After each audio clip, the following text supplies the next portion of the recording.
Hello friends, നമസ്കാരം. തായ്ലൻഡിലെ Bangkok Pattaya ട്രിപ്പിൻ്റെ രണ്ടാം ഭാഗമായ ഈ വീഡിയോയിൽ floating market, walking street, coral island എന്നീ സ്ഥലങ്ങളാണ് ഉൾപ്പെടുത്തിയിരിക്കുന്നത്. ആദ്യ ഭാഗത്തിൽ സാങ്ച്വറി ഓഫ് ട്രൂത്തും നൂനുച്ച് ട്രോപ്പിക്കൽ ഗാർഡനുമായിരുന്നു. ഫസ്റ്റ് പാർട്ടിൻ്റെ വീഡിയോ കാണാത്തവർക്കായി ഡിസ്ക്രിപ്ഷനിൽ ലിങ്ക് കൊടുത്തിട്ടുണ്ട്. നൂനുച്ച് ട്രോപ്പിക്കൽ ഗാർഡൻ്റെ അടുത്ത് തന്നെയായിട്ടാണ് പട്ടായ ഫ്ലോട്ടിംഗ് മാർക്കറ്റ്. ബാങ്കോക്കിലെ ഫ്ലോട്ടിംഗ് മാർക്കറ്റിനെ അപേക്ഷിച്ച് ഈ ഒരു മാർക്കറ്റ് അല്പം ചെറുതാണ് എന്ന് പറയുന്നുണ്ടെങ്കിലും കാണാത്തവർക്ക് നല്ലൊരു കാഴ്ചയുടെ അനുഭവം തന്നെയാണ് ഇവിടെയുള്ളത്. ഇവിടെ നമുക്ക് ഫ്ലോട്ടിംഗ് മാർക്കറ്റ് എന്ന് പറയുന്നുണ്ടെങ്കിൽ തന്നെയും ഇതിൽ പോകുന്ന വഞ്ചിയിലും ബോട്ടിലും ഒന്നും കച്ചവട സാധനങ്ങളൊന്നും നമുക്ക് അങ്ങനെ കാണാനായിട്ട് സാധിക്കുന്നില്ല. കച്ചവടത്തിനുള്ള ഐറ്റംസ്, ഫുഡ്, ഷോപ്പിംഗ് സെൻറ്ററുകൾ ഇങ്ങനെയുള്ള സ്ഥലങ്ങളൊക്കെ ഈ ഒരു ജലാശയത്തിൻ്റെ പല ഭാഗത്തായിട്ട് തൂണുകളിൽ ഉറപ്പിച്ച് നിർത്തിയിരിക്കുന്ന കെട്ടിടങ്ങളിലകത്തായിട്ടാണ് ഇവർ സെറ്റ് ചെയ്തിരിക്കുന്നത്. ചെറിയ ബോട്ടുകളിലും വള്ളങ്ങളിലുമൊക്കെ ആളുകളെ കയറ്റി സവാരിക്ക് കൊണ്ടുപോകുന്നതായിട്ടാണ് ഇവിടെ കണ്ടത്. ഈ ഒരു മാർക്കറ്റിൻ്റെ ഒരറ്റം മുതൽക്ക് മറ്റേ അറ്റം വരെ നമുക്ക് നടന്നു പോകാനായിട്ട് പലക വിരിച്ച വഴികൾ ഇവിടെ പല ഭാഗത്തായിട്ടുണ്ട്. അത് ചിലപ്പോൾ ഷോപ്പുകളുടെ സെൻറ്ററിലൂടെ ആയിരിക്കും പോകുന്നത്, അതല്ലെങ്കിൽ ഏതെങ്കിലും ഷോപ്പുകളുടെ സൈഡിലും വെള്ളത്തിൻ്റെ അരികിലുമായിട്ട് ഉള്ള രീതിയിൽ അങ്ങനെയും കാണാം. എന്തായാലും നമുക്ക് പട്ടായയിൽ കാണുന്ന മിക്കവാറും എല്ലാം തന്നെ ഒരു മിനിയേച്ചർ രൂപത്തിൽ ഇവിടെ കാണാം. മസാജിങ് സെൻറ്ററുകൾ, അതുപോലെ ഫിഷ് സ്പാ, പിന്നെ കൂൾ ബാറുകൾ, അങ്ങനെ പലതും നമുക്കിവിടെ കാണാം. ഇവിടെ ഈ കാണുന്ന അക്വേറിയം പോലത്തെ വലിയ ചില്ല് സംഭരണികളിൽ വെള്ളം നിറച്ച് അതിനകത്ത് ചെറിയ ചെറിയ മീനുകളെ ഇട്ട് വച്ചിരിക്കുകയാണ്. അതിനോട് ചേർന്ന് സീറ്റ് കൊടുത്തിട്ടുണ്ട്. ആളുകൾക്ക് അതിനകത്ത് ഇരുന്ന് കാല് ഈ വെള്ളത്തിനകത്തേക്ക് ഇറക്കി വെച്ച് ഫിഷ് മസാജിങ് ചെയ്യാൻ വേണ്ടിയിട്ടാണ്. കുറച്ചുകൂടി മുന്നോട്ട് നീങ്ങുമ്പോൾ ഫുഡിൻ്റെ ഏരിയയിലേക്കാണ് വരുന്നത്.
ഈ ഒരു ഫ്ലോട്ടിംഗ് മാർക്കറ്റിൻ്റെ അങ്ങേയറ്റത്തെ സൈഡിൽ എത്തിയിരിക്കുകയാണ് ഞങ്ങളിപ്പോൾ. അവിടെ ഒരു മ്യൂസിക് ലൈവ് ഷോ നടക്കുന്നുണ്ടായിരുന്നു. അത് കണ്ടതിന് ശേഷം ഞങ്ങൾ തിരിച്ചു പോരാൻ തുടങ്ങുന്ന സമയത്താണ് ഒരു കൗതുകകരമായിട്ടുള്ള ഒരു കാഴ്ച കാണുന്നത്. കരയിലും വെള്ളത്തിലും ഓടിക്കാൻ പറ്റുന്ന വിധത്തിലുള്ള ഒരു ബോട്ട്. അതിന് ടയറുകളുണ്ട്. അപ്പോൾ അത് കരയിൽ നിന്ന് ആളുകളെ കയറ്റി റോഡ് വഴി നേരെ ആ ഒരു ജലാശയത്തിലേക്ക് ഇറങ്ങിപ്പോകുന്ന ഒരു മനോഹരമായിട്ടുള്ളൊരു കാഴ്ചയാണ്. ടയറുകൾക്കിടയിലൂടെ വെള്ളം അകത്തേക്ക് കയറാത്ത രീതിയിലുള്ള എന്ത് മെക്കാനിസമാണ് ചെയ്തിരിക്കുന്നതെന്ന് അറിയില്ല. എന്തായാലും ആദ്യമായിട്ടാണ് ഇങ്ങനെയൊരു വാഹനം നേരിട്ട് കാണുന്നത്. അപ്പോൾ എന്തായാലും അത് നല്ലൊരു കൗതുകകരമായിട്ടുള്ള ഒരു കാഴ്ചയായിരുന്നു. അപ്പോൾ ഈ ഒരു ഫ്ലോട്ടിംഗ് മാർക്കറ്റിൻ്റെ ഏറ്റവും അവസാനത്തെ എൻ്റെ ആയിട്ടുള്ള ഈ ഒരു ഭാഗത്തു നിന്നും പുറത്തേക്ക് ഇറങ്ങി പോകുന്നതിനായിട്ടുള്ള ഒരു പാസേജ് ഇവർ കൊടുത്തിട്ടുണ്ട്. അപ്പോൾ ഞങ്ങൾ എന്തായാലും ആ ഗേറ്റ് വഴി ഇറങ്ങിയില്ല.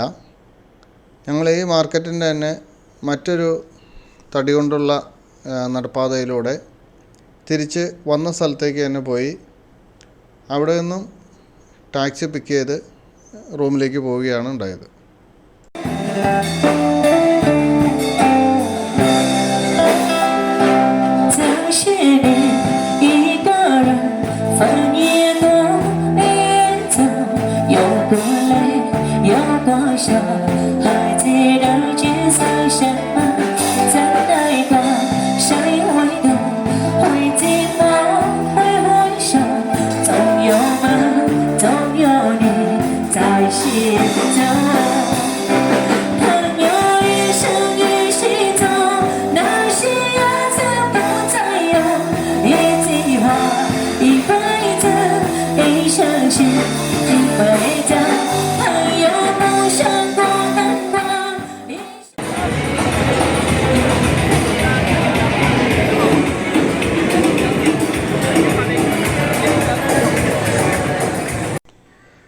നൈറ്റ് ലൈഫ് എൻജോയ് ചെയ്യാൻ പറ്റിയ പട്ടായയിലെ ഏറ്റവും നല്ല സ്ഥലമാണ് വാക്കിംഗ് സ്ട്രീറ്റ്. പകൽ സമയത്ത് ഈ ഒരു സ്ഥലങ്ങളൊക്കെ തീരെ നിർജ്ജീവാവസ്ഥയിലാണ് കാണുന്നത്. എന്നാൽ ഒരു വൈകിട്ട് 7 മണി കഴിയുന്നതോടുകൂടി ഇവിടെയെല്ലാം വളരെ സജീവമായി തന്നെ എല്ലാ സ്ഥലത്തും തന്നെ ആളുകളുടെ നല്ല രീതിയിലുള്ള തിരക്ക് അനുഭവപ്പെട്ടു തുടങ്ങും.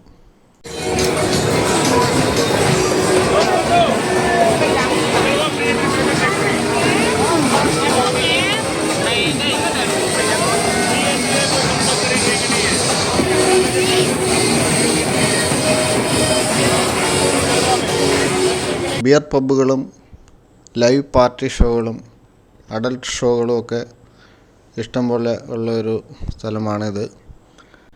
ചില സ്ഥലങ്ങളിൽ വീഡിയോ എടുക്കുന്നതിന് റെസ്ട്രിക്ഷനുണ്ട്. ഈ ഒരു സ്ട്രീറ്റിൻ്റെ അങ്ങേയറ്റത്തുള്ള മുതലിറച്ചി വെക്കുന്ന സ്ഥലത്തേക്ക് ഞങ്ങൾ പോയി മുതലിറച്ചി കഴിച്ചു.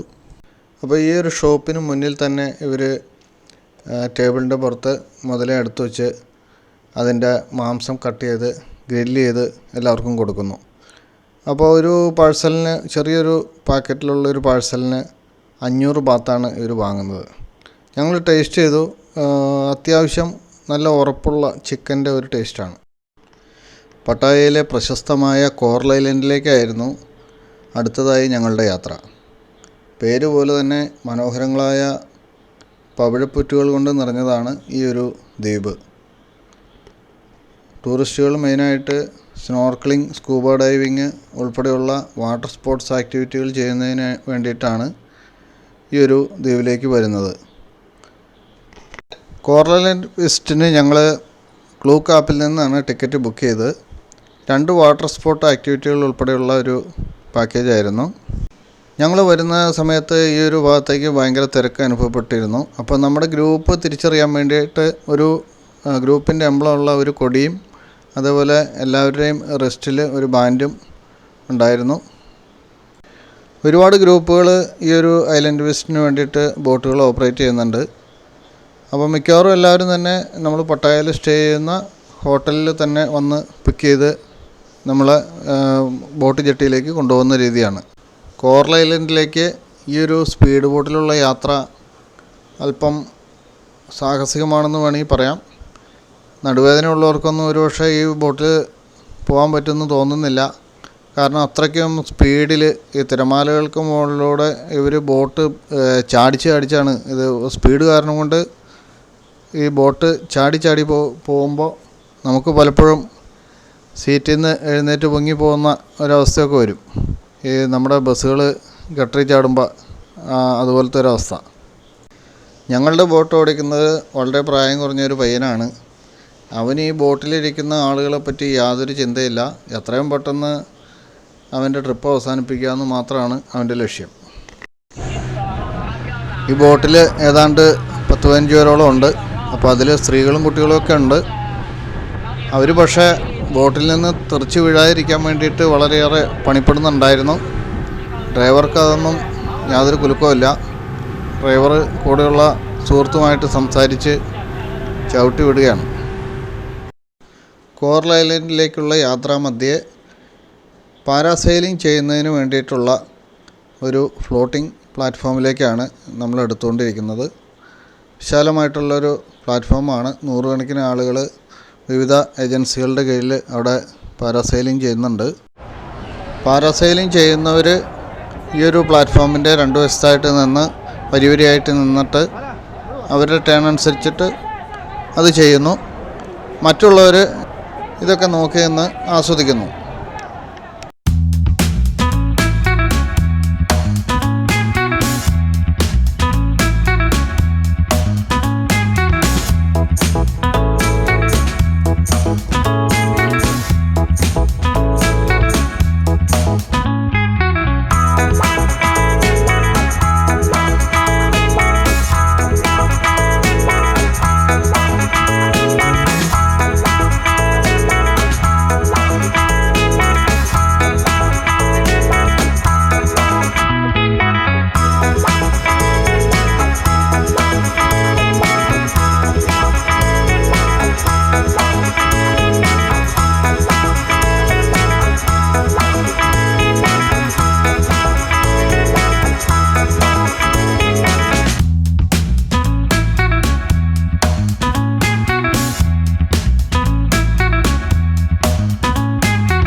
പാരാസെയിലിംഗ് കഴിഞ്ഞ് നമ്മൾ അടുത്തൊരു പോയിന്റിലേക്ക് എത്തിയിരിക്കുകയാണ്.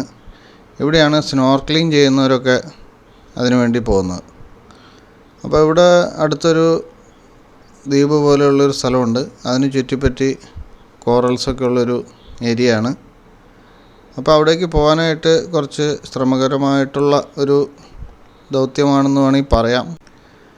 ഈ കോറൽസിൻ്റെ അടുത്തേക്ക് എത്താനായിട്ട് വെള്ളത്തിൽ പായ പോലെ റബ്ബർ കൊണ്ടുള്ള പൊങ്ങിക്കിടക്കുന്ന ഒരു മാറ്റ് ഇങ്ങനെ ലൈനായിട്ട് ഉറപ്പിച്ചിട്ടുണ്ട്. അത് പക്ഷേ വള്ളി കൊണ്ട് കെട്ടി ഉറപ്പിച്ചിരിക്കുന്നതാണ്. തിര വരുമ്പോൾ അതൊക്കെ ചെറിയ മുറിയൊക്കെ ചെയ്യും. അപ്പോൾ അതിലൂടെ നമ്മൾ മുട്ടുകുത്തി ഓരോ പായന്ന് അടുത്ത പായയിലേക്ക് ചാടി കയറി അങ്ങനെ അതിൻ്റെ ഏറ്റവും അറ്റത്തായിട്ട് കയറ് കെട്ടി വേലി തിരിച്ചിരിക്കുന്ന ഒരു ഭാഗത്തേക്ക് ചെല്ലണം.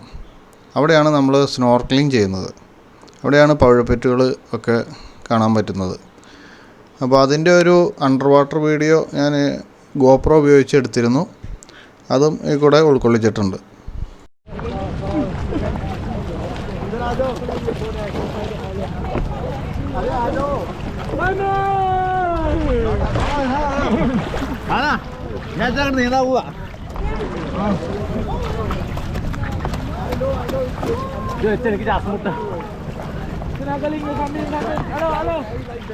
അപ്പോൾ അങ്ങനെ ഞങ്ങളും വളരെ കഷ്ടപ്പെട്ട് ഈ ഭാഗത്തേക്ക് എത്തി. വെള്ളത്തിലേക്ക് ഇറങ്ങി. ലൈഫ് ജാക്കറ്റ് ഉണ്ട്. പിന്നെ വെള്ളത്തിൻ്റെ മുകളിൽ നിന്ന് ശ്വാസം എടുക്കാനായിട്ടുള്ള ഒരു സ്നോർക്കലിങ്ങിനുള്ള ഒരു മാസ്കും ഉണ്ട്. അപ്പോൾ നമ്മളിത് വെച്ചിട്ട് വായിൽ കടിച്ചു പിടിക്കാനായിട്ട് ഒരു പ്ലാസ്റ്റിക്കിൻ്റെ ഒരു പാർട്ടും കൂടെ ഉണ്ട്. അല്ലെങ്കിൽ നമ്മുടെ കറക്റ്റ് പൊസിഷൻ മാറിപ്പോവും. അപ്പോൾ നമ്മളങ്ങനെ തല വെള്ളത്തിലേക്ക് പൊഴുത്തി വെച്ചിട്ട് വെള്ളത്തിൻ്റെ മുകളിലുള്ള എയർ വലിച്ചെടുക്കുകയാണ് ചെയ്യുന്നത്. കുറച്ചൊരു എക്സ്പീരിയൻസ് ഉണ്ടെങ്കിലാണ് നമുക്കത് കറക്റ്റായിട്ട് ചെയ്യാൻ പറ്റുള്ളൂ. അല്ലാത്തവരൊക്കെ മൂക്കിൽ വെള്ളം കയറും. പേടിച്ചാലാണ് കൂടുതൽ പ്രശ്നം. നമുക്ക് കുറച്ച് തവണ ചെയ്യുമ്പോൾ അത് എക്സ്പീരിയൻസ് ആവും. അപ്പോൾ ഞാൻ ആദ്യമായിട്ടാണ് ഈ സ്നോർക്കലിംഗ് എന്ന് പറയുന്ന ഈ ഒരു പരിപാടി ചെയ്യുന്നത്. തുടക്കം ആയതുകൊണ്ട് ഒരു ബുദ്ധിമുട്ടുണ്ടായിരുന്നു. പിന്നെ ഈ ഗോപ്രോ ക്യാമറ വെള്ളത്തിൻ്റെ അടിയിൽ നമ്മൾ കൈകാര്യം ചെയ്യുന്നത് കുറച്ച് ബുദ്ധിമുട്ടാണ്. പ്രത്യേകിച്ചും കടലിൽ ഇങ്ങനെ തിരയടിച്ചുകൊണ്ടിരിക്കുന്ന സമയത്ത് നമുക്ക് കൃത്യമായിട്ടൊരു എയിം കിട്ടുകയില്ല. അപ്പോൾ അത് ആദ്യമായതുകൊണ്ടാണെന്ന് തോന്നുന്നു. എക്സ്പീരിയൻസ് ഉള്ളവർക്ക് ചിലപ്പോൾ ഈസി ആയിട്ട് നല്ല നല്ല വീഡിയോസൊക്കെ എടുക്കാനായിട്ട് പറ്റുമായിരിക്കും. നമ്മൾ വെള്ളത്തിൽ കമഴ്ന്ന് കിടന്നുകൊണ്ട് ഈ കാഴ്ചകളൊക്കെ കാണുമ്പോൾ നമുക്ക് ആ ഒരു ഏരിയ വിട്ട് പോകാതിരിക്കാനായിട്ട് ഇവരൊരു കയറ് കെട്ടി ഒരു വേലി പോലെ ഒരു ഏരിയ തിരിച്ചിട്ടുണ്ട്. അപ്പോൾ നമ്മൾ അറിയാതെ ആ ഒരു ബൗണ്ടറി കടന്നു പോകാൻ നേരത്ത് ആ ഒരു കയറിൽ നമുക്ക് പിടിക്കാനായിട്ട് പറ്റും. അപ്പോൾ നമുക്ക് ആ കറക്റ്റ് ലൊക്കേഷനിൽ തന്നെ നിൽക്കാനായിട്ട് പറ്റും. ഈ ഭാഗത്തുള്ള കോറൽസ് ചെറുതായിട്ട് കണ്ടു തുടങ്ങിയിട്ടുണ്ട്. എങ്കിലും അതൊരു നമ്മൾ മനസ്സിൽ ഉദ്ദേശിച്ച പോലെ ഒരു കളർഫുള്ളായിട്ടുള്ള കോറൽസ് ഒന്നുമല്ല. ഒരു കളറൊന്നും ഇല്ലാത്ത ഒരു സാധാരണ ഒരു പാറക്കൂട്ടം പോലത്തെ കോറൽസൊക്കെയാണ് ഇവിടെ കാണുന്നത്. ഒരുപക്ഷെ ഈ സന്ദർശകരുടെ എണ്ണം കൂടുന്നതിനനുസരിച്ചിട്ട് ഇവിടെ ആ ഒരു ഭംഗിയൊക്കെ പോയതായിരിക്കാം ഒരുപക്ഷെ.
സ്നോർക്കലിങ്ങിന് ശേഷം സീ വാക്കിംഗ് എന്നൊരു ആക്ടിവിറ്റി കൂടി ഉണ്ടായിരുന്നു. വെള്ളത്തിൻ്റെ അടിയിലേക്ക് 6-7 മീറ്റർ പോയിട്ട് അടിത്തട്ടിലൂടെ നടന്ന് മീനുകളെയും കോറൽസിനെയും കാണുന്ന ഒരു ഐറ്റമാണ്. അതിനുശേഷമാണ് കോറൽ ഐലൻഡ് എന്ന ഭാഗത്തേക്ക് വരുന്നത്. ഇവിടുത്തെ ബീച്ചുകളും ഭൂപ്രകൃതിയും ആസ്വദിച്ചു. അതിനുശേഷം ഞങ്ങൾ തിരിച്ചു പോയി. അപ്പോൾ ഈ വീഡിയോ ഇവിടെ പൂർണ്ണമാവുകയാണ്. Please like, share and subscribe.